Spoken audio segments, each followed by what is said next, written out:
하나님께서 오늘 우리에게 주시는 말씀은 예레미야 1장 1절로 10절 그리고 18절부터 19절까지 말씀입니다. 다 같이 일어나셔서 먼저 1절부터 10절까지의 말씀 한 절씩 저와 여러분 번갈아 읽겠습니다. 1절부터 10절까지 먼저 읽겠습니다. 제가 먼저 읽습니다. 베냐민 땅 아나돗의 제사장들 중 힐기야의 아들 예레미야의 말이라. 아몬의 아들 유다 왕 요시야가 다스린 지 13년에 여호와의 말씀이 예레미야에게 임하였고, 요시야의 아들 유다의 왕 여호야김 시대부터 요시야의 아들 유다의 왕 시드기야의 11년 말까지 곧 5월에 예루살렘이 사로잡혀 가기까지 임하니라. 여호와의 말씀이 내게 임하니라. 내가 너를 모태에 짓기 전에 너를 알았고 내가 배에서 나오기 전에 너를 성별하였고 너를 여러 나라의 선지자로 세웠노라 하시기로. 내가 이르되 슬프도소이다. 주 여호와여 보소서.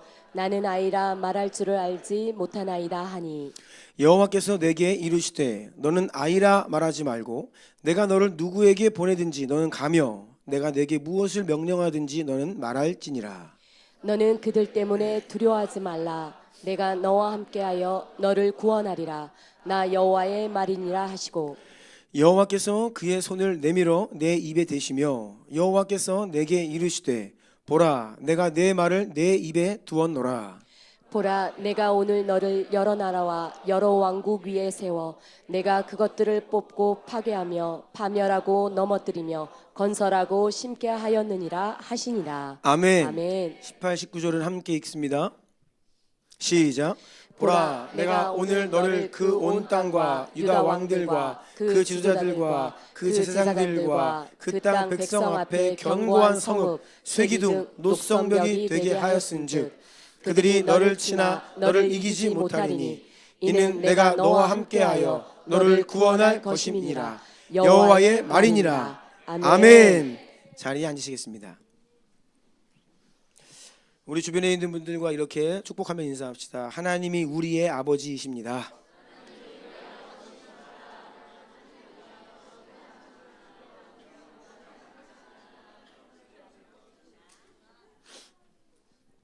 우리 extended I 기억하시죠? 네, 확장된 나. 네, 하나님은 바로 우리의 아버지이십니다. 우리가 이렇게 예수님의 그 십자가의 대속의 공로를 의지하여서 하나님을 아버지라 부를 수 있다는 것이 얼마나 큰 은혜이고 특권인지 모릅니다. 여러분 이 은혜를 평생 잊으면 안 됩니다. 평생 기억하며 나날이 그 은혜가 깊어지기를 원합니다. 오늘부터 새로운 시리즈 메시지를 시작해서 이번 시리즈 설교는 11월 셋째 주 추수감사주일 영원 전도 초청주일이잖아요. 바로 그 직전 주일까지 이번 시리즈 설교를 전하려고 합니다. 그래서 한 7번 정도 예상하고 있는데요. 하나님께서 이번 또 설교를 통하여서 큰 은혜 베풀어 주시기를 원합니다. 더 하베스트라고 하는 추수라고 하는 의미죠. 첫 번째 메시지입니다. 제목을 같이 읽어볼까요? 시작. 하나님께서는 우리 모두를 영혼을 구원하는 추수의 일꾼으로 부르셨습니다. 아멘. 이러한 제목으로 하나님의 말씀을 전하도록 하겠습니다. 추수의 일꾼이라고 하면 우리 주나임 성도들에게는 너무나 익숙한 말이죠. 누가복음 10장 2절 말씀을 함께 선포합시다. 시작. 이르시되 추수할 것은 많되 일꾼이 적으니 그러므로 추수하는 주인에게 청하여 추수한 일꾼들을 보내주소서 하라. 아멘. 이 누가복음 10장 2절 말씀은 우리가 엘텐투 기도운동을 하고 있잖아요. 엘텐투 기도운동은 누가복음 10장 2절 엘텐투. 그래서 매일 오전 10시 2분에 이 누가복음 10장 2절 말씀을 붙들고 하나님 추수한 일꾼을 우리 교회에 보내주십시오라고 하나님께 요청드리는 기도운동입니다. 다 하고 계시죠? 네. 그게 카톡방에 딱 올라올 때에 그냥 형식적으로 하지 마시고 잠시 어디에서 무엇을 하고 있든 잠시 한 20초 시간을 구별하셔서 진심으로 그 기도를 함께 우리가 하나님께 올려드리는 기도 운동이에요. 이 기도를 언제부터 시작했느냐? 제가 한번 찾아보았습니다. 찾아보니까 2014년 10월 5일 주일입니다. 주일 설교 제목이 영혼의 추수를 이루는 엘텐2 기도운동. 이게 2014년 10월 5일 주일 설교 제목이었습니다. 이때부터 지금까지 11년째 우리 교회는요, 매일 오전 10시 2분 누가복음 10장 2절 말씀 붙들고 추수의 주인이신 하나님 아버지께 추수할 일꾼들을 우리에게 보내주십시오 요청하며 기도를 드리고 있습니다. 저는 이렇게 기도합니다. 하나님, 추수할 일꾼들 우리에게 보내주시고 모든 주나인 성도 다 추수할 일꾼 되게 하여 주시고 우리 교회에 보내주시는 새 가족, 새 신자들도 다 추수할 일꾼으로 성장하여 쓰임받게 하옵소서. 아멘. 저는 이러한 우리의 오랜 기도에 하나님께서 지금 응답하고 계시다라고 믿습니다. 지금 우리 교회의 모습을 보면 하나님이 이 기도에 신실하게 응답하고 계시는 중이라고 하는 것을 알 수 있습니다.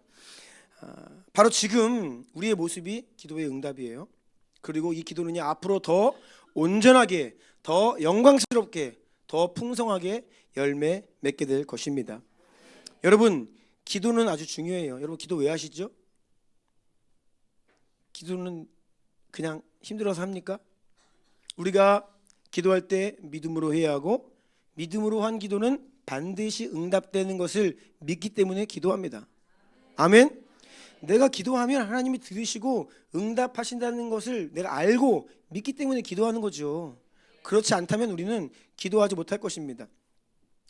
우리의 기도의 내용을 살펴봐야 됩니다. 내가 어떤 기도를 하는지 여러분 자신의 기도의 내용을 한번 잘 생각해 보세요. 살펴보세요. 그러면 여러분이 지금 믿음의 눈으로 뭘 바라보고 있는지를 알 수 있습니다. 나는 어떤 믿음을 가지고 무엇을 바라보고 있는지가 우리의 기도의 내용에 나타나게 됩니다. 여러분이 정말 무엇을 꿈꾸는지, 여러분의 인생에서 정말 중요한 게 무엇인지는 여러분의 기도를 보면 다 나타나게 되어 있어요. 기도는 따라해 보시겠어요? 방향성이다. 다시 한번, 기도는 목표다. 우리의 방향성과 우리의 목표가 기도에 드러나게 된다는 거예요. 아멘. 그래서 여러분들이 하는 기도의 내용을 잘 점검하십시오. 내가 어떤 기도를 드리고 있는지. 저와 여러분, 그리고 우리 교회의 현재의 모습은 과거에 드린 기도의 응답입니다. 여러분의 지금 현재 모습은 과거에 드린 기도의 응답이에요. 그리고 지금 우리가 믿음으로 드리는 기도는 미래의 우리의 모습입니다. 믿으십니까? 제가 지난주에 그래서 이 엘텐2 기도 언제부터 했는지 찾으려고 과거에 설교를 막 찾다 보니까 제가 본래 한번 설교를 하면요, 제 설교를 다시 안 봐요. 제가 어디서 이렇게 설교할 기회가 있거나 우리 교회 설교할 때 과거에 제가 쓴 설교문을 다시 안 봅니다. 그래서 한번 보통은 준비해서 주일에 설교하면요, 그 설교문 다시는 안 봐요. 그래서 오랜 시간이 지난 이후에 제가 뭐 5년 전, 7년 전에 제가 했던 설교를 이렇게 우연히 보게 된 경우가 있잖아요. 그러면 내가 이런 설교를 했어? 제가 설교인데 기억이 안 나요. 내용도 되게 생소해요. 내가 이런 설교를 했다고? 그런 과거의 설교문들이 많이 있어요. 그런데 엘텐2 기도운동을 제가 이제 추적해 보려고 과거의 설교들을 한번 그 폴더로 들어간 거예요. 제 하드디스크에 있는 그 폴더로 들어가서 과거의 설교 제목들을 쭉 살펴보는데 제가 2018년에 가을에 튀르키예를 다녀온 다음에 바로 주일날 했던 설교가 보이더라고요. 그래서 제가 이제 무슨 설교를 했는지 궁금해서 들어가 봤어요. 당시에 우리 존박 선교사 가정 파송한 지가 10개월 정도 지났을 때였습니다. 그 내용들 보니까 이제 존박 선교사가 학원을 열심히 다니면서 언어를 잘 하고 있다. 그래서 제가 10개월 만에 가서 봤더니 일단 기본 터키어 회화를 잘하고 있다. 그래서 생존하는 데는 문제가 없을 만큼 기본 이 터키어를 습득을 잘 했다. 하나님께 감사하다. 뭐 그런 내용도 막 있고요. 하지만 그럼에도 아직도 적응하고 있는 시기라 생존을 고민하던 이런 흔적들이 보이더라고요. 그런데 제가 조금 놀랐던 것은요, 당시에 이제 막 우리 교회가 선교사를 파송하고 이제 겨우 언어 배우면서 현지 적응하던 때에 우리가 바라고 꿈꾸던 선교가 무엇인지에 대한 내용들이 이렇게 쭉 있는데요, 마치 지금 현재 지금 우리의 선교 현장을 보면서 그때 설교를 한 것처럼 느껴지더라고요. 마치 제가 당시에 무슨 신령한 예언의 은사가 있어서 지금 이스탄불에서 벌어지고 있는 일들을 미리 그때 보고 설교한 것처럼 느껴질 만큼 그때 우리 하나님께서 앞으로 우리는 이러한 교회가 되기를 원하고 앞으로 이스탄불에서 이러한 사역이 일어나기를 원하고 이런 것을 꿈꾸고 우리 함께 기도합시다, 그런 내용들이 그렇게 있더라고요. 그래서 제가 다시 한번 확신했던 것은 그렇구나, 우리의 선교와 우리의 선교 현장 교회 방향성이 그냥 어떻게 열심히 하다 보니 하나님 주신 열매가 아니라 오래전부터 우리가 이렇게 믿음으로 확신하고 말씀 붙들고 기도해온 응답이었구나라는 것을 다시 한번 확신하면서 하나님께 감사할 수 있게 되었습니다. 그래서 그때 그 설교문을 제가 캡처를 해가지고 존박 선교사한테 보내줬어요. 한번 보아라, 놀랍다, 이때 이런 내용이 있었다 그랬더니 존박 선교사도 놀라더라고요. 그때 이런 내용이 있었나 막 그러면서.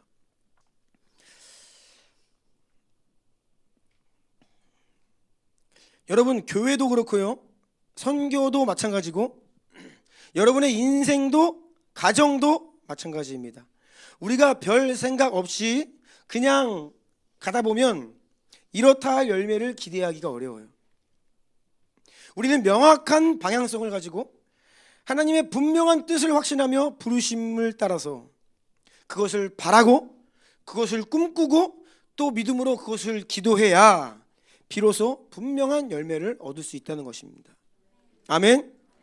내가 만약에 무엇을 기도하는지, 나는 10년 후에 어떤 사람이 되기를 원하는지에 대한 분명한 기대와 갈망과 어떤 그게 없다면 10년 후에 나의 모습이 어떨까요? 뭔가 좀 열심히는 살았는데, 열심히는 달려왔는데 뭔가 좀 이게 뭐지? 라고 할 수 있다는 거예요. 왜 사람들이 인생을 열심히 살다 보면, 열심히 살아왔는데 특히 이제 제 나이 조금 지나면요, 남자들도 갱년기라는 게 오면요, 이제 갑자기 막 슬럼프가 오고 삶의 이유가 뭐지? 내가 왜 이렇게 열심히 일하지? 내가 왜 이렇게 야근도 하고 내가 뭘 위해 이렇게 하지? 라고 하면서 인생의 어떤 방향성을 잃어버리고 고민하는 때가 온다는 거예요. 왜입니까? 무언가 열심히는 달려왔는데 어디로 가는지를 모르는 거예요. 그냥 열심히 하는 거예요. 세상이 그렇게 바쁘게 사니까, 다 열심히 사니까, 다 열심히 돈 버니까, 먹고 살기 힘드니까 좀 열심히 막 달리는데 무엇을 위해, 어디를 향해, 어떤 사람이 되고 어떤 가정을 이루고 내가 하나님 앞에서 어떤 일을 이루기를 원하는 마음으로 달려가고 있느냐라는 것이죠. 자, 오늘 왜 새로운 우리 시리즈 설교의 그 주제가 더 하베스트, 추수라고 하는데 왜 추수냐, 그리고 왜 이 설교를 추수감사 주일 바로 직전 주일까지 하게 될 것이냐. 우리 교회는, 우리 주남 교회는요, 이 추수감사 주일을 영혼 추수의 날로 하나님께 올려드린다고 했죠. 그래서 이날은 그냥 추수감사 주일이 아니라 영혼 추수의 열매를 하나님께 올려드리는 그런 주일 되기를 원한다라고 해서 이날을 전통적으로 전도 초청 주일 예배로 드리고 있습니다. 가족, 부모님, 또 뭐 자녀, 친구, 친척, 이웃들 기도하고 초대해서 복음 전하고 또 그들이 우리 주나님 가족이 되어서 함께 신앙생활을 할 수 있기를 기대하는 마음으로 기도하면서 전도 초청 주일 예배로 추수감사 주일, 매년 추수감사 주일을 그렇게 드리고 있습니다. 한국 교회는요, 미국 교회 전통을 이어받아서 11월 셋째 주일을 추수감사 주일로 정하여 예배를 드리고 있죠. 그런데 사실 성경적으로 보자면 이 추수감사절의 의미는 초막절에 해당합니다. 그리고 이 초막절은 우리의 절기상 추석과 이렇게 맞물린다, 그런 말씀을 드렸죠. 다음 주가 추석 하루 앞둔 주일이잖아요. 그 다음 주에 이 부분을 좀 더 자세하게 다시 한번 설명드리려고 합니다. 그래서 본래 우리 민족도요, 추석이 추수감사절이라고 하는 의미가 있어요. 그래서 우리는 그 추수감사, 그 11월 셋째 주에 드리는 추수감사 주일은 추수감사절의 의미도 있지만 보다도 영혼 추수의 의미에 포커스해서 그날을 하나님께 올려드리기를 원합니다. 성경에서 보면요, 추수라고 하는 단어가 종종 등장하는데요, 문자적으로 그냥 말 그대로 농사의 한 해 동안에 농사 열심히 짓고 추수하는 곡식 열매, 어떤 이런 의미가 있죠. 1차적으로는요. 그런데 동시에 추수는 성경에서 많은 경우에 영혼 추수, 전도와 선교 사역을 의미할 때가 많이 있습니다. 여러분, 하나님의 관심은 무엇이냐? 따라해 보세요. 영혼 구원. 하나님이 무엇을 가장 기뻐하시냐면 한 영혼 돌아올 때 기뻐하십니다. 하나님이 가장 기뻐하시는 것은요, 한 영혼이 지옥으로 향하던 멸망의 길로 향하던 그 한 영혼이 예수님 믿고 구원받는 것. 아멘. 이것을 하나님 가장 기뻐하십니다. 우리가 어떻게 하나님의 영광을 위해 살까요? 하나님의 영광을 위해 우리가 많이 이렇게 이런 말을 하며 삽니다. 그런데 정말 하나님의 영광이 무엇이냐고요? 하나님의 영광은 한 영혼이 주님께로 돌아오는 것입니다. 아멘. 영혼을 구원하며 사는 것이 곧 하나님의 영광을 위해 사는 것입니다.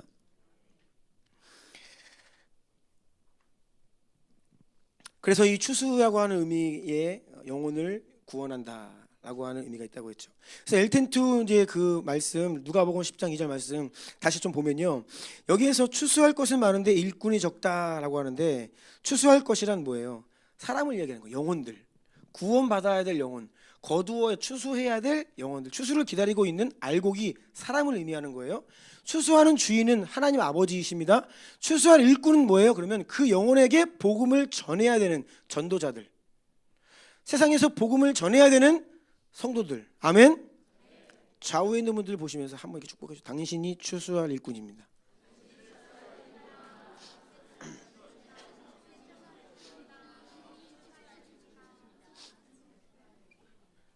아멘. 저는 하나님께서 여러분 모두를, 저와 여러분 모두를 예외 없이 남김없이 모두 추수할 일꾼으로 부르셨다고 확신합니다. 여러분도 확신하십니까?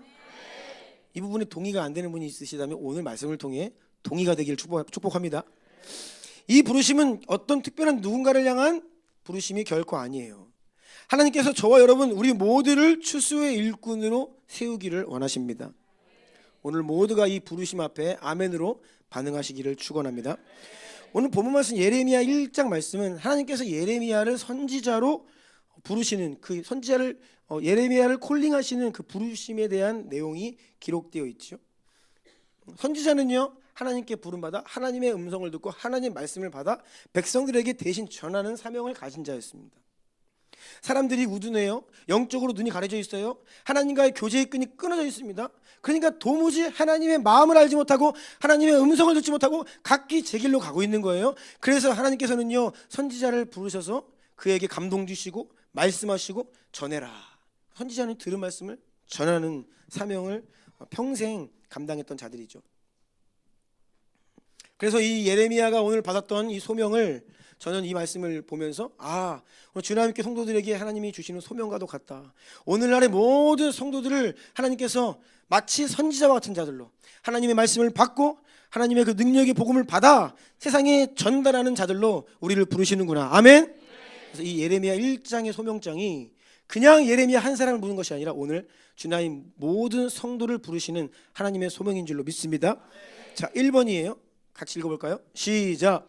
어떠한 상황에서도 하나님은 우리에게 말씀하십니다. 아멘. 오늘 본문 예레미야 1장 1절로 3절도 함께 읽겠습니다. 시작. 땅 나하누스의 제사장 중 hil기야의 아들 예레미야의 말이라. 아몬의 아들 유다 왕 요시야가 다스린 지 13년에 여호와의 말씀이 예레미야에게 임하였고, 요시야의 아들 유다의 왕 여호야김 시대에 요시야의 아들 유다의 왕 시드기야의 11년 말까지 곧 5월에 예루살렘이 사로잡혀 가기까지 임하니라. 아멘. 여러분, 하나님께서는요, 우리의 어떤 형편, 여러분의 어떤 형편이나 또 이 시대의 흐름에 제한받지 않으시고 모든 상황 속에서 어떤 상황 속에서든지 우리에게 임하시고 말씀하시는 하나님이십니다. 아멘. 예레미야 선지자에게 하나님의 말씀이 임했던 시기에 대해서 지금 기록되어 있어요. 2절 보니까 유다 왕 요시야가 다스린 지 13년부터, 그러니까 처음 말씀이 임한 것은 요시야 왕 때, 요시야 왕 13년 차에 예레미야에게 하나님 말씀이 임하기 시작한 거예요. 언제까지냐? 3절 유다의 마지막 왕 시드기야 11년 말까지. 그러니까 완전히 예루살렘이 멸망당하는 그때까지 계속 쭉 그 예레미야에게 하나님 말씀이 임한 거예요. 요시야는요 남유다의 16대 왕입니다. 그리고 마지막 왕 시드기야는 20대 왕이에요. 한 40년 정도에 걸쳐서 예레미야가 하나님의 말씀을 받습니다. 그런데 이 40년이라고 하는 하나님께서 예레미야에게 계속해서 임하시고 말씀하셨던 이 40년의 기간을 보면요, 이스라엘의 역사는요 마치 롤러코스터처럼 막 올라갔다가 내려갔다가, 그러니까 영적으로 보자면 남유다의 역사 속에서 가장 부흥했던 시기가 요시야 왕 때거든요. 근데 결국 시드기야 때 망하잖아요. 가장 바닥, 가장 위에서 가장 밑바닥까지 이렇게 오르락 내리락 했던 시기가 바로 예레미야가 활동했던 40년의 기간이에요. 요시야 왕, 유다, 남유다 역사상 가장 흥했던, 영적으로 부흥했던 시기입니다. 열왕기하 22장 2절 말씀 함께 읽겠습니다. 시작. 요시야가 여호와 보시기에 정직히 행하여 그의 조상 다윗의 모든 길로 행하고 좌우로 치우치지 아니하였더라. 아멘. 23장 25절도 함께 읽겠습니다. 시작. 요시야와 같이 마음을 다하며 뜻을 다하며 힘을 다하여 모세의 모든 율법을 따라 여호와께로 돌이킨 왕은 요시야 전에도 없었고 후에도 그와 같은 자가 없었더라. 아멘. 요시야 왕은요 열왕기서에서 하나님께서 온전히 신실했다, 이 왕은 정말 신실했다라고 기록한 두 왕 중에 한 명이에요. 그러니까 히스기야와 요시야, 이 두 사람이거든요. 그런데 면밀히 따져보면 히스기야보다 요시야가 더 신실했어요. 하나님 앞에. 하나님 앞에 대대적인 회개를 했고 말씀을 가지고 성전을 개혁하고 그런 왕이었습니다. 그런데 예레미야가 처음 하나님의 말씀을 받기 시작한 것은 이 요시야 왕이 회개와 영적인 각성을 일으키기 5년 전이에요. 다시요. 요시야 왕이 이 본격적으로 성전에서 율법책을 발견하면서 회개 운동을 막 하고 성전을 이렇게 막 우상을 없애고 다시 하나님께 온전히 이 나라를 정화시키는데, 그렇게 본격적으로 요시야 왕이 회개와 개혁을 하기 5년 전부터 예레미야에게 말씀이 임하기 시작해요. 그래서 성경에는요 구체적으로 기록되어 있지는 않지만 제가 추측하기로는 예레미야가 하나님 말씀 받고 그 하나님 말씀을 선포하면서 이미 5년 전부터 영적인 분위기를 준비한 거예요. 예레미야를 통해 이 남유다 가운데 영적인 분위기가 준비되고 기경되어서 결국은 요시야 왕이 큰 개혁과 회개 운동을 할 수 있었다라고 우리가 추측해 볼 수 있겠죠. 예레미야는요 별명이 있습니다. 별명 아세요? 예레미야 선지자의 별명? 눈물의 선지자입니다. 눈물이 많은 선지자다라고 알려지고 있어요. 그래 예레미야 애가도 쓰잖아요. 하나님의 마음을 받고 이스라엘 백성들을 바라보면서 너무나 아프고 애통하고 눈물을 흘리면서 어떻게 했어요? 기도했겠죠. 이 예레미야 선지자의 그 눈물의 기도가 결국 요시야 왕 때에 열매를 맺은 것이죠. 그렇게 우리가 추측을 해볼 수 있겠습니다. 그런데 여러분, 남유다에서 다시 말씀드립니다. 가장 신실했던 요시야 왕이에요. 근데 요시야 왕이 죽고 불과 23년 만에 망해버려요. 나라가 23년 만에, 그렇게 위대했던 왕이 통치하고 죽은 지 23년 만에 나라가 완전 망해버려요. 세상에서는 부자는 망해도 몇 대가 간다? 3대가 간다. 근데 이게 어떻게 이럴 수가 있냐. 요시야 왕 보면요, 요시야 왕이 31년을 다스립니다. 그 바로 앞에 아몬이라고 하는 왕이 있는데 2년밖에 못 다스려요. 반역에 의해 죽습니다. 그 앞에가 므낫세 왕이에요. 이 므낫세 왕이 가장 악한 왕입니다. 근데 이 므낫세 왕이 54년을 다스려요. 그 전이 히스기야예요. 그러니까 히스기야와 요시야, 가장 남유다에서 신실했던 두 왕 사이에 므낫세가 있는데, 이 므낫세 왕이 엄청 죄를 짓고 완전히 이 이스라엘 땅을 그리고 백성들의 마음을 황폐화시켜 놓은 거예요.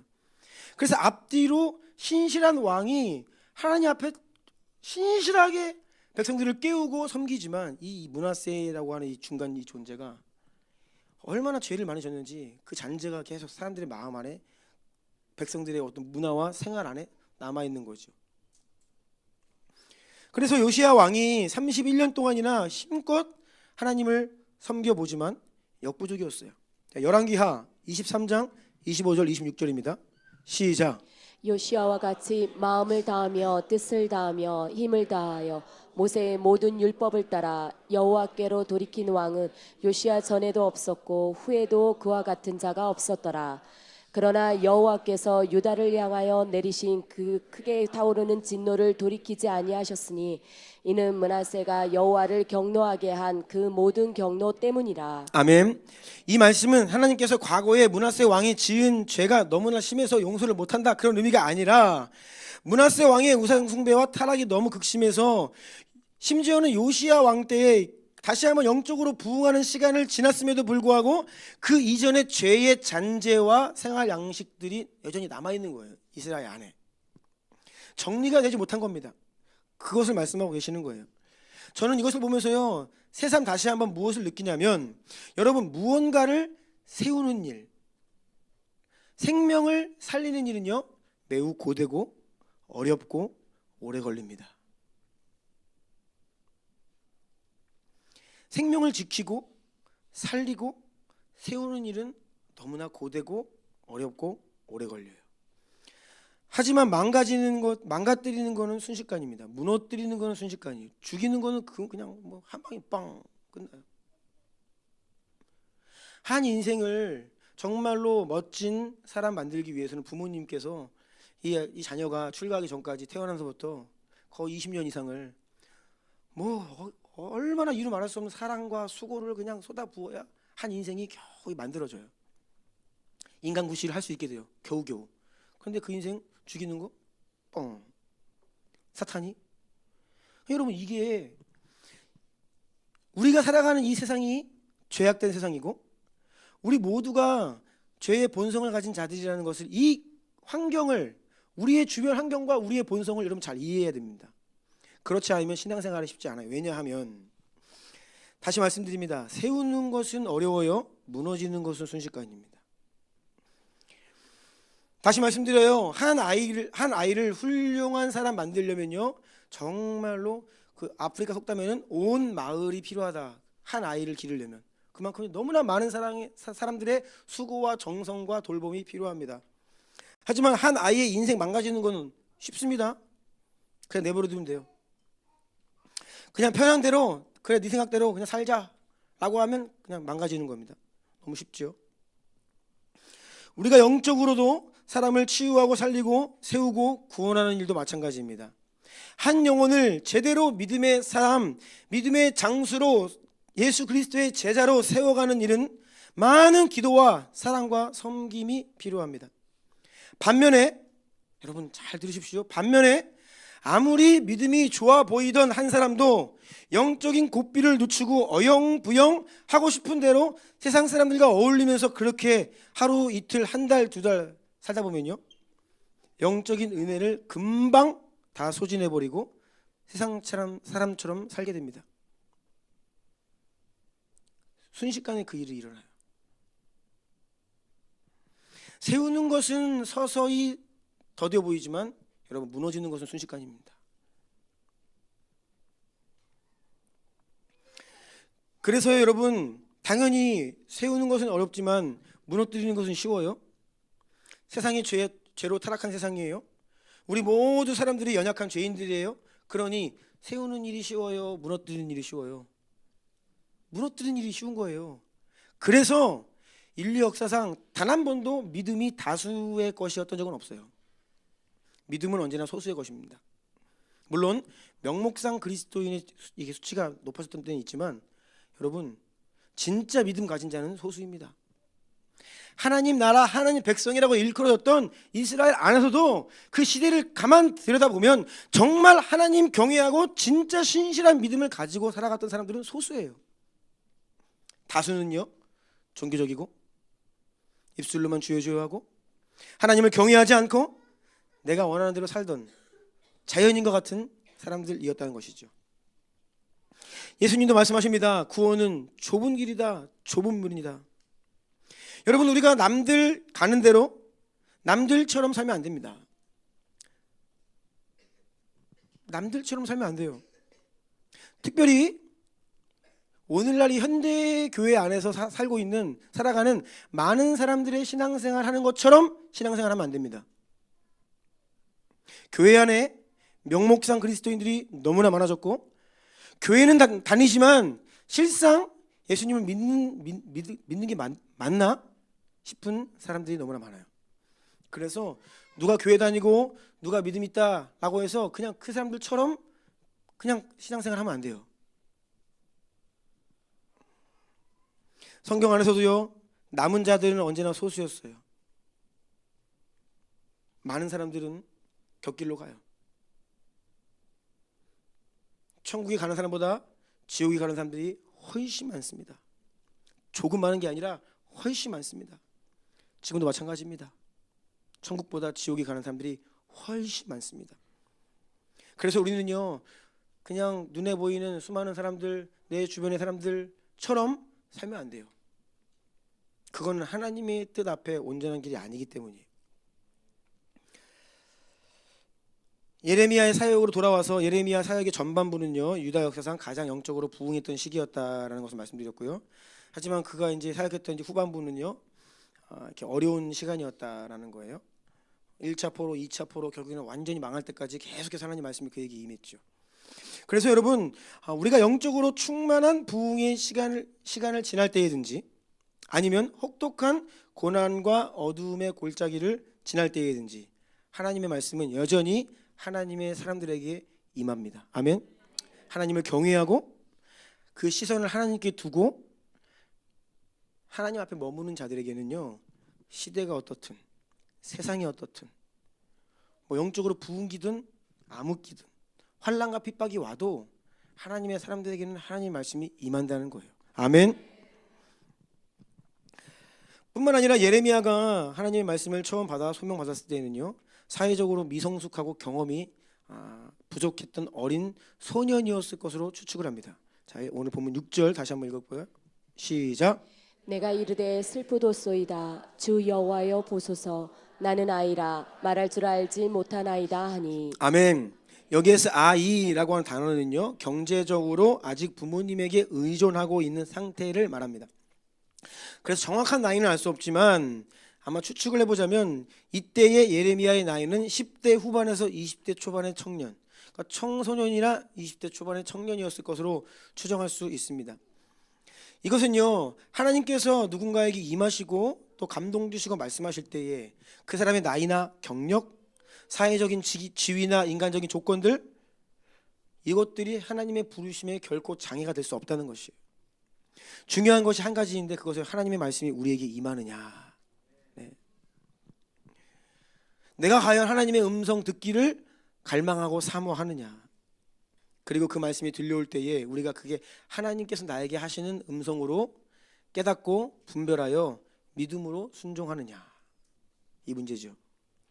요한복음 12장 28, 29절 보면요, 하늘에서 소리가 납니다. 내가 이미 영광스럽게 하였고 또다시 영광스럽게 하리라. 하나님 아버지께서 하늘에서부터 이 땅에 이렇게 말씀하셨어요.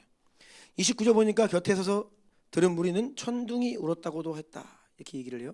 그러니까 하나님의 음성이 하늘로부터 들려와도 어떤 사람들은 그게 하나님의 소리라고 하지만 또 어떤 사람들에게는요, 그냥 천둥 소리네, 뭐 그냥 자연 현상이네, 하나님의 음성으로 캐치하지 못하고 그냥 흘러가 버린다는 거예요. 때로는요, 하나님께서 여러 가지 방법으로 우리에게 말씀하시는데, 우리의 생각, 여러분의 어떤 느낌, 때로는 막 꿈을 통해서도, 여러분 뭔가 의미심장한 꿈을 꾸면요, 하나님께 기도해야 됩니다. 하나님, 이 꿈이 무슨 내용이죠? 혹시 제게 하신 말씀이 있으신가요? 혹시 이 꿈을 통해 제게 경고하시는 건가요? 하나님께 물어야 돼요. 사람들이 꿈을 꾼 다음에 그럴 수도 있지, 뭐 내가 요즘 좀 힘들었나? 무시할 수 있다는 거예요. 주변 사람들을 통해서 말씀하실 수 있고요, 무심코 뭐 TV를 틀었는데 어떤 기사를 통해 그 나라를 위해 기도해라, 아니면 나라 민족을 위해 중보해라, 하나님이 어떤 그러한 마음을 주실 수도 있어요. 그런데 우리는 너무나 많은 경우에 하나님이 이런 저런 모양으로 우리에게 말씀하시는데도 불구하고 그냥 흘러가요. 아유, 그럴 수도 있지, 아유, 무엇보다 바로 지금 이 시간이 그렇습니다. 여러분이 예배드리기 위해서 이 자리에 왔고 하나님께서 이 시간 설교 이 시간을 통해서 여러분들에게 말씀하고 계시는데 우리가 나에게 하시는 하나님의 음성으로 과연 들을 수 있느냐?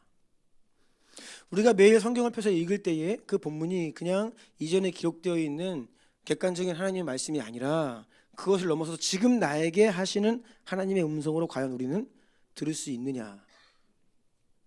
이것에 대해서 지금 말씀드리고 있는 거예요. 여러분이 잠자기 위해서 이제 눈을 감았어요. 근데 불현듯 잠들기 전에 어떤 생각이 떠오를 수 있어요. 하나님은 그런 생각을 통해서도 여러분에게 말씀하실 수 있습니다. 혹시라도 여러분 마음속에 나 이러면 안 되는데, 나 운동해야 되는데, 나 그만 먹어야 되는데 그런 생각이 하나님으로부터 올 수 있다는 거예요. 하나님이 얼마나 끊임없이 말씀하고 계십니까? 그러면 안 된다. 운동해야 된다. 너 그만 먹어라. 계속 말씀하시는데 우리는 애써 그거를 무시하고 있는 거예요. 하나님의 음성은 안 들리는 거야. 그냥 내 생각이야. 그냥.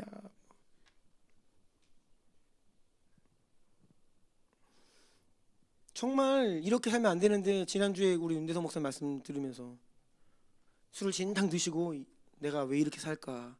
하나님 말씀하시는 거거든요. 너 언제까지 그렇게 살래? 너 언제까지 그렇게 방황하고 있을래? 그만해라. 하나님 말씀하고 계시는 거거든요. 근데 너무나 많은 경우에 그냥 나의 생각으로 치부하고 지나가 버린다는 거죠. 우리는 분주한 일상을 살지만 그 가운데에서도 주님의 세미한 음성을 듣기 위해 영적으로 귀를 기울이셔야 됩니다.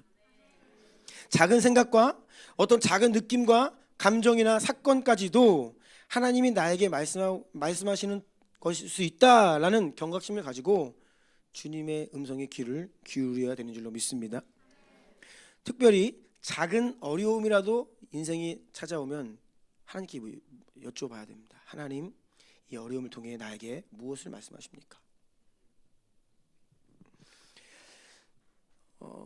12년 전에 우리 주나임 교회를 개척하기 전에 하나님께서 저를 교회 개척으로 부르신다는 확신을 하게 된 여러 가지 이유가 있었어요. 하나님께서 당시에 정말로 여러 가지 루트로 방법과 또 사람들을 통해 컨펌을 주셨거든요. 근데 그 중에 제 마음에 불을 지핀 한 사건이 있었는데 그것은요, 신대원 신학대학원 3학년 2학기 개강수련회였습니다. 개강수련회가 시작되었습니다. 강사 목사님이 이제 말씀을 전하기 시작해요. 첫날부터 이제 며칠 동안 말씀을 전하시는데 첫날 점심이었어요.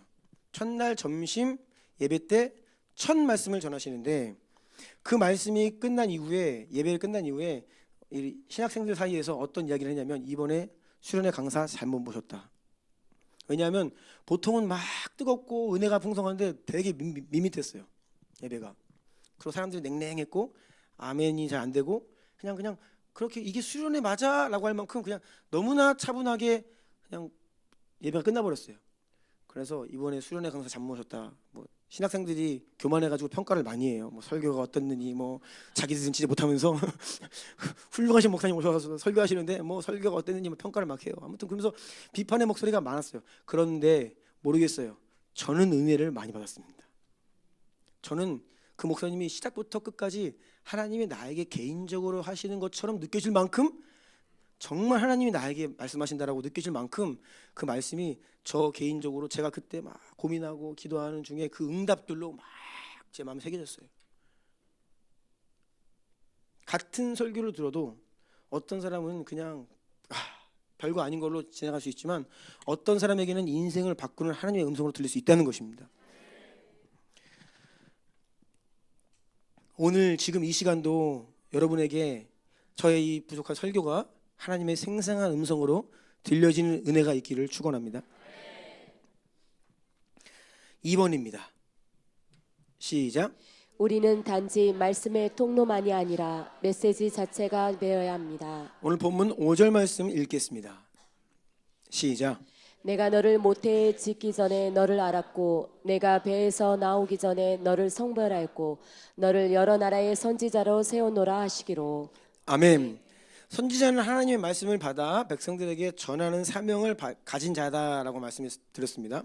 그런데 하나님께서는요, 예레미야를 단순히 다른 사람들에게 하나님께 들은 받은 말씀을 전달하는, 내가 들은 말씀을 그냥 그 지식을 전달하는 사람으로 부르지 않으셨어요. 이 말씀을 보면요, 예레미야의 인생 가운데 태어나기도 전부터, 모태 짓기 전부터, 배에 나오기 전부터 하나님은요, 그 예레미야 한 사람의 인생에 관심이 있으셨고, 그를 택하셨고, 그를 구별하셨고, 하나님의 말씀이 임하기 전부터 하나님은 그 예레미야 인생의 존재에 큰 관심을 가지고 계셨죠. 하나님께서는요, 우리를 하나님의 통로 삼기 이전부터 우리 여러분 각 사람의 존재에 사랑으로 깊은 관심을 가지고 계십니다. 하나님이 우리 각 사람의 이름을 창세 전부터 알고 계세요. 아멘. 우리가 이 땅에 태어나고 하나님 예수님을 믿고 구원받고 주님교회 성도가 되고 오늘 예배 드릴 수 있는 이유는요, 하나님이 이것을 계획하셨기 때문입니다. 아멘. 하나님의 아주 치밀하고 실수 없는, 한치 오차 없는 하나님의 그 계획의 결과, 그 하나님이 그렇게 일하심으로 인해서 우리가 오늘 이 자리에 있다는 것이죠. 하나님께서 우리를 부르시고 사명을 주실 때에 그냥 어떤 상황에서 뭐가 필요하니까 그때그때 즉흥적으로 우리를 불러 쓰시는 게 아니에요.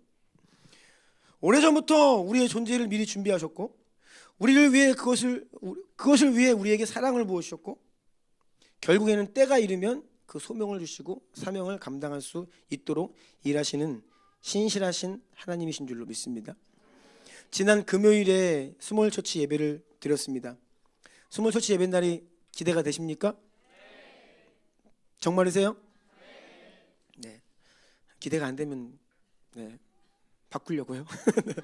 하지만 기대가 되시면 더 늘릴 수도 있죠.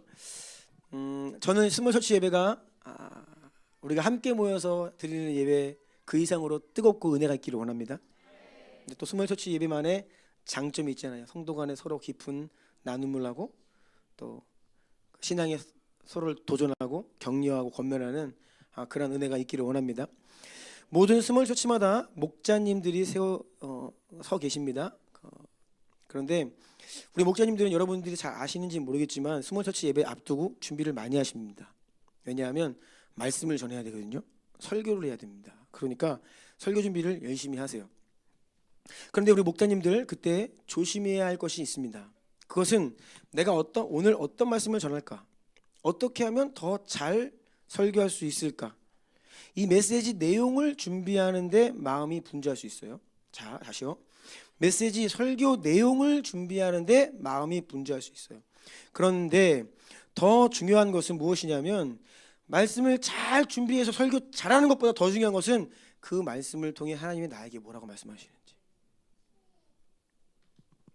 하나님이 이 말씀을 통해 내가 설교하기 이전에 이 말씀을 통해 나에게 무엇을 요구하시는지, 내가 무엇을 불순종했고 내가 어떤 것을 회개하고 돌이켜야 되는지, 내 안에 이 말씀을 통해 나를 어떻게 새롭게 하기를 원하시는지 그 하나님의 마음을 내가 먼저 경험해야겠죠. 아멘. 내가 먼저 그 말씀의 은혜를 누려야 되는 거예요. 내 영이 그 말씀 앞에 먼저 살아나고 내가 경험한 그 말씀, 그 은혜 비로소 전할 수 있는 겁니다. 아멘. 우리 스몰처치 목사님들 아멘 하십시오. 아멘. 네. 잘 준비하는 거 좋아요. 내용도 훌륭해야 됩니다. 그런데 더 중요한 것은 그 말씀이 과연 여러분에게 어떠한 말씀으로 은혜로 임했느냐, 이게 훨씬 중요해요. 그러면요, 우리 입술이 조금은 어눌해도, 우리의 말주변이 조금 부족해도요, 내 안에 하나님의 말씀의 은혜가 경험되면요, 그 은혜 가운데 기름 부으심이 있는 겁니다. 좋은 말로 사람이 변화되는 게 아닙니다. 내가 받은 은혜가 흘러가는 거예요. 아멘. 그래서 잘못하면요, 메시지를 그 설교 준비하는 거에 몰두하다 보면요, 우리는 어느 순간 그냥 그 메시지만 전달하는 사람이 되어버리고 말아요. 근데 하나님은요, 우리가 단지 메시지를 전달하는 사람에 불과한 자가 아니라 우리 스스로가 그 메시지 자체가 되기를 원하신다는 거예요.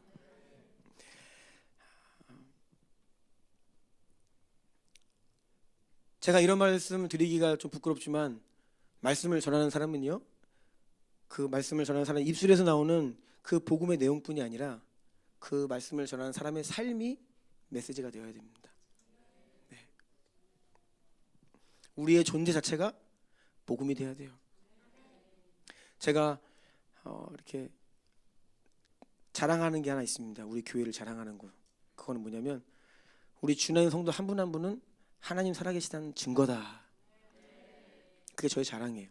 왜냐면요, 여러분 한 분 한 분이 삶 가운데 하나님이 오셔서 변화되고 우리 주님의 지체가 되고 신앙생활하면서 성장하고 있잖아요. 그 무슨 말이냐면 여러분 모두가 하나님을 경험하고 있다는 의미잖아요. 내가 경험한 은혜가 비로소 나를 통해 흘러갈 수 있는 겁니다. 지식은요, 입을 통해 나올 수는 있지만 사람을 변화시키는 능력이 없어요.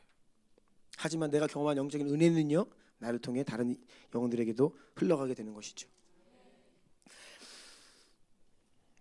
우리가 어떤 이렇게 복음을 그 영광스러운 복음을 입술로 선포하기 이전에 우리의 존재에서 예수님의 향기를 맡을 수 있어야 됩니다. 우리가 거리에 나가서 복음을 전할 때에도 마찬가지입니다. 막 영광스러운 복음을 전하는데 수고하고 무거운 짐진 자들아 다 내게로 오라. 그런데 내 얼굴에 벌써 수고하고 무거운 짐이 있어. 그러면 안 돼요. 그래서 제가 이제 종종 이제 말씀드리는 게 뭐 얼굴 피세요, 웃으세요. 네. 복음의 내용과 우리의 얼굴이 다르면 이게 메시지가 전달이 안 되죠. 그냥 내가 별말 하지 않아도 그냥 우리의 존재가 주변 사람들의 마음을 흡족하게 하고, 어떨 때는 내 얼굴만 봐도 막 힘이 나고 그래야 되지 않겠습니까? 네. 지난주 말씀처럼 우리가 용서에 대해서 메시지를 전한다고 했을 때는 단지 용서해야 됩니다라는 말을 지식을 전하는 것이 아니라 그 이전에 내가 누군가를 용서해야 되죠. 내가 관계에 묶여있던 그 영혼을 찾아가 용서를 구해야 되죠. 그런 다음에 우리가 용서에 대해서 말씀을 전할 수 있는 것입니다. 바로 이것이 우리가 단지 메신저가 아니라 메시지 자체가 되어야 한다라고 하는 말의 의미입니다.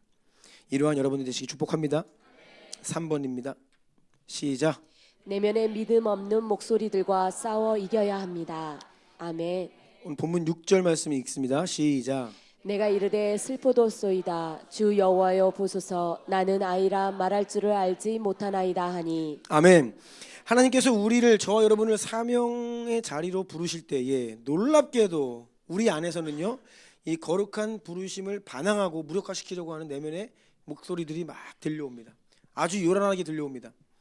하나님의 음성에 대해서 의심하고 아닐 거야, 그건 네 생각일 거야, 네가 어떻게, 너는 안 돼, 다른 사람과 나를 비교하면서 쟤는 해도 나는 안 될 거야, 열등감의 목소리가 나올 수도 있어요. 아니면 과거의 실패와 상처에서 나오는 넌 또 실패할 거야, 넌 매번 그랬잖아 라는 목소리가 들려올 수도 있습니다. 미래에 대한 두려움의 목소리가 들려올 수 있어요. 야, 당장에 너 내일 먹고 살 것도 없는데 내년에 뭐 할 건데, 네 인생이 지금 네 코가 석지 않는데 무슨, 이러한 온갖 하나님의 부르심을 방해하는 내면의 목소리들이 막 들려오기 시작한다는 거예요. 하나님께서는 내가 너와 함께 하겠다 말씀하시지만 우리 안에서는 나는 안 됩니다, 나는 연약합니다, 나는 못합니다, 나는 할 수 없습니다 라고 하는 인간적인 육신적인 연약한 소리가 계속 들려온다는 거예요. 그러면 이런 소리를 우리가 들으면요, 여기에 주목하면요, 우린 뒷걸음치게 돼 있어요. 하나님의 사명을 감당할 수 없게 됩니다. 예레미야 17장 9절 말씀에 만물보다 거짓되고 심히 부패한 것은 마음이다 라고 하였습니다. 우리의 마음은요, 우리의 본성은요, 근본적으로 심히 타락하고 왜곡되어 있어요. 여러분의 생각을 너무 믿지 마세요. 여러분의 감정을 너무 의지하지 마십시오. 그것이 올바른 게 아닙니다. 많은 경우에 그것은 거짓됩니다. 원수에게 속은 원수의 불화살을 맞은 잘못된 감정일 수 있다는 거예요. 그런 생각들이 들려올 때 여러분, 우리가 예수님의 이름으로 그것을 물리쳐야겠습니다. 원수는 우리의 생각을 통해 온갖 불가능한 이유들을, 안 되는 이유들을 찾아내고 우리를 참소하고 조롱합니다. 하나님께서 부르시는데 예레미야가 나는 아이입니다, 말도 제대로 못해요 하나님, 근데 무슨 선지자예요 제가. 이러한 예레미야의 반응이 마치 우리의 모습과 같죠. 이것은 겸손이 아닙니다. 그것은 변명이고 사단의 거짓말에 설득당한 나의 생각입니다. 하나님의 역사를 가로막는 가장 큰 장애물이 우리 안에 있어요. 내면의 믿음 없는 목소리들을 잘 예수의 이름으로 제거하시기 축복합니다. 이런 연약한 우리에게 하나님께서 다음과 같이 말씀하십니다. 4번이에요. 시작. 하나님의 권위로 일어서라. 오늘 본문 7절로 9절 말씀 시작. 여호와께서 내게 이르시되 너는 아이라 말하지 말고 내가 너를 누구에게 보내든지 너는 가며 내가 내게 무엇을 명령하든지 너는 말할지니라. 너는 그들 때문에 두려워하지 말라. 내가 너와 함께하여 너를 구원하리라. 나 여호와의 말이니라 하시니 여호와께서 그의 손을 내밀어 내 입에 대시며 여호와께서 내게 이르시되 보라 내가 내 말을 내 입에 두었노라. 아멘.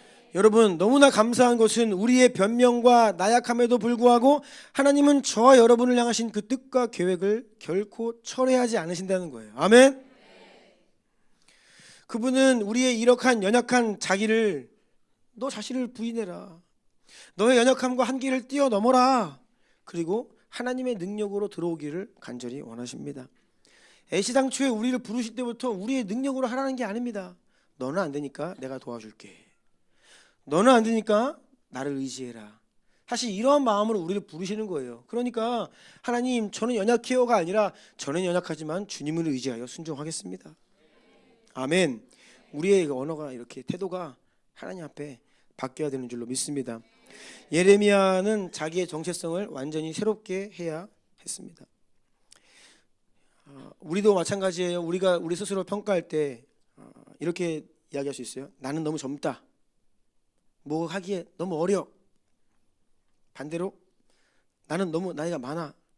그럼 어떻게 하라는 거예요? 네? 경험이 뭐 없으면 없어서 문제, 많으면 많아서 문제. 그러니까 원수는요 이렇게 우리 거짓말을 한다니까요. 이러면 이래서 안 돼, 저러면 저래서 안 돼. 아무것도 못하게 하는 거예요. 나는 배운 것이 없다, 가진 것이 없다. 알아요. 압니다. 우리 주나님의 가방끈이 짧은 거 알아요. 물론 이런 말씀 들으면 기분 나쁜 분도 계시겠지만 전반적으로 좀 그래요. 네. 전반적으로 우리가 조금 이게 연약합니다. 근데 하나님이 이미 그거 아세요. 뭐 가방끈 길면 좀 할만할까요? 주님께 나아가면 다 배설물이에요. 가진 게 없는 거 압니다. 그럼 가진 거 많으면 좀 될 것 같아요? 하나님께 큰 도움이 될 것 같아요? 하나님은요 그거 필요 없다. 그거 아니다. 사도 바울은요 그 좋은 그 배경 하나님 앞에서 다 배설물로 처분했어요. 그리고 성령님만 의지하면 나아간 겁니다. 애시당초에 하나님께서는요 우리를 그러한 존재로 부르시는 거예요. 너는 안 돼. 너는 네 걸로는 안 돼. 너의 배경으로는 안 되지. 그런데 내가 너와 함께 한다.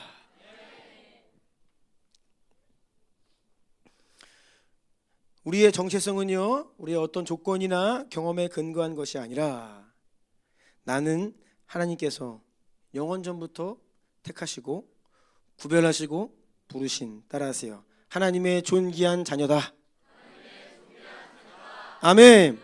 옆에 있는 분에게 선포해 주세요. 당신은 하나님의 존귀한 자녀입니다.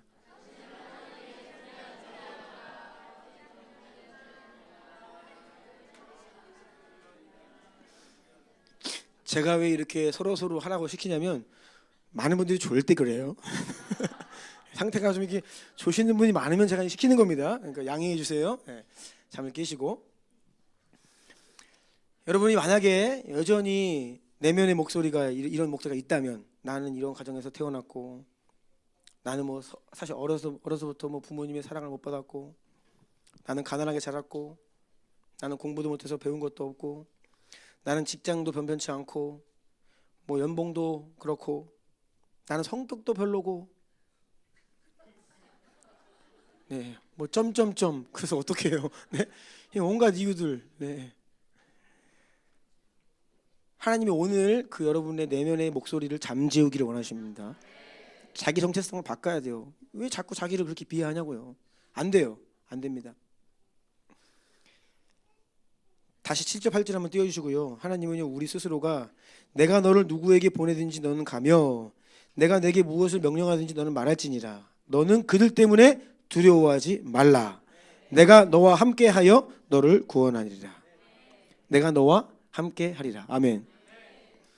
네, 맞아요. 우리는 부족해요. 하지만 하나님이 나와 함께 하십니다. 그러면 되는 거 아닙니까?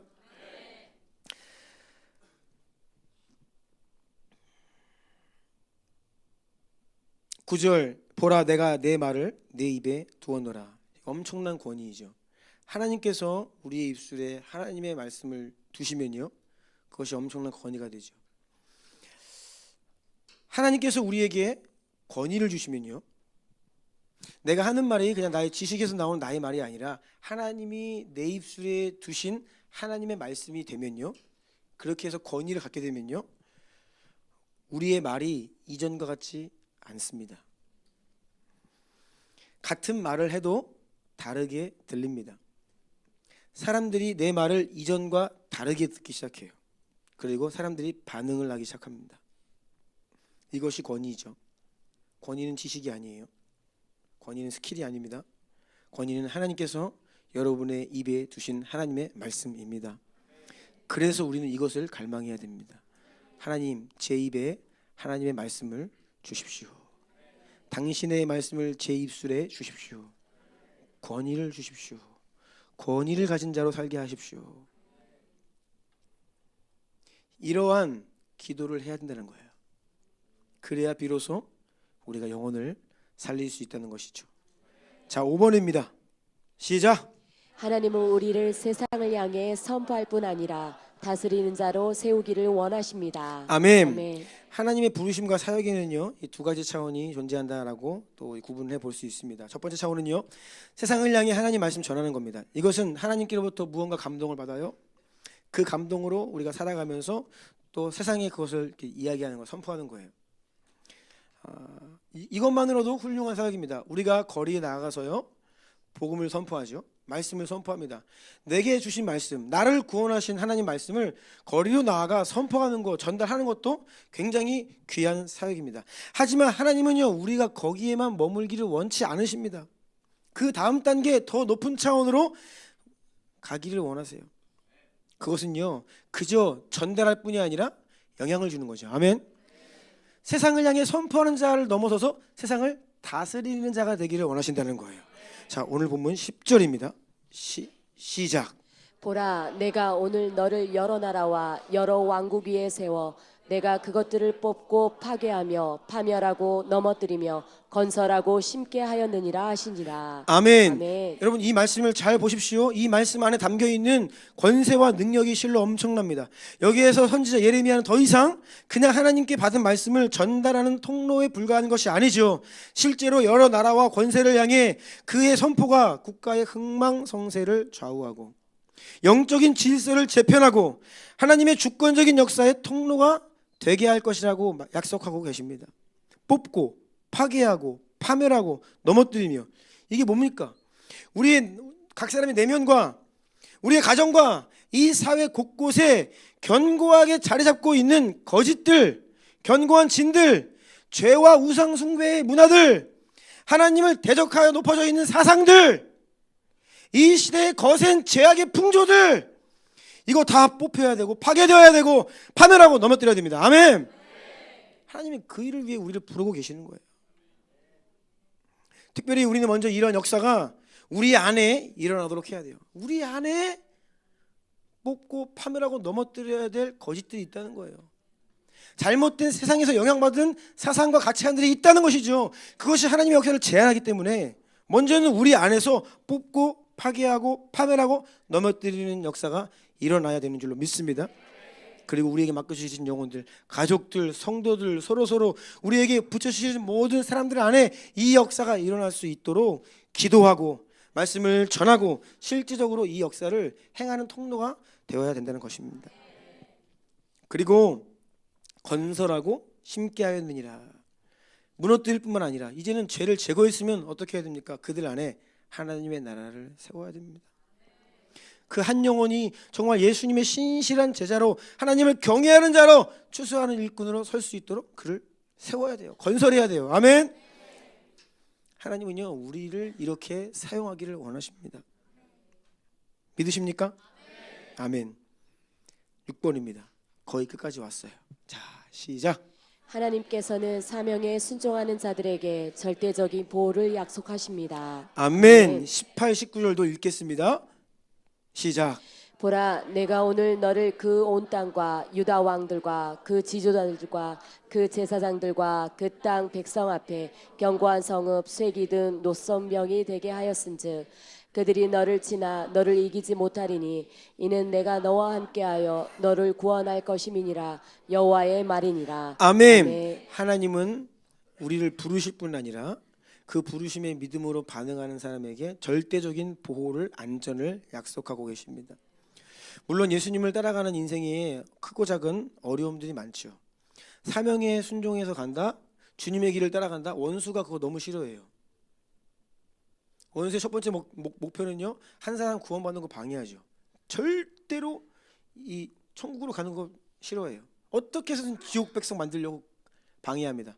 그런데 결국 예수 믿고 구원받았어요? 그러면 또 역사예요. 포기하지 않아요. 그냥 너 하나만으로 그냥 족한 인생 살아라. 너 그냥 예수 믿고 그냥 천국 가라. 방해한 거예요. 자라가지 못하도록, 어린 아이처럼 머물러 있도록, 똥오줌 못 가리고 그냥 그 상태로 살아라. 누굴 구원하긴 누굴 구원해 라고 하면서 계속 역사한다는 거예요. 그래서 사명의 길에는요, 매우 거센 공격과 어려움이 있습니다. 하나님은요, 우리에게 어려움이 없을 거다, 원수의 공격이 없을 거다 라는 약속을 주신 적이 없어요. 한 번도. 그런데 어떤 약속을 주시냐면, 그럼에도 불구하고, 따라하세요. 그럼에도 불구하고, 아멘. 큰 어려움을 만난다 하여도 그 모든 어려움과 고통을 능히 감당하고 인내하고 이기고 돌파할 수 있는 힘을 주신다고 약속하셨습니다. 아멘.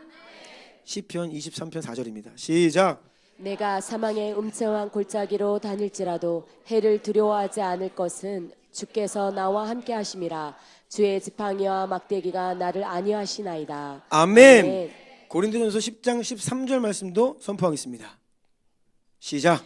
사람이 감당할 시험 밖에는 너희가 당한 것이 없나니 오직 하나님은 미쁘사 너희가 감당하지 못할 시험 당함을 허락하지 아니하시고 시험 당할 즈음에 또한 피할 길을 내사 너희로 능히 감당하게 하시느니라. 아멘. 아멘. 여러분, 감당치 못할 시험은 없습니다.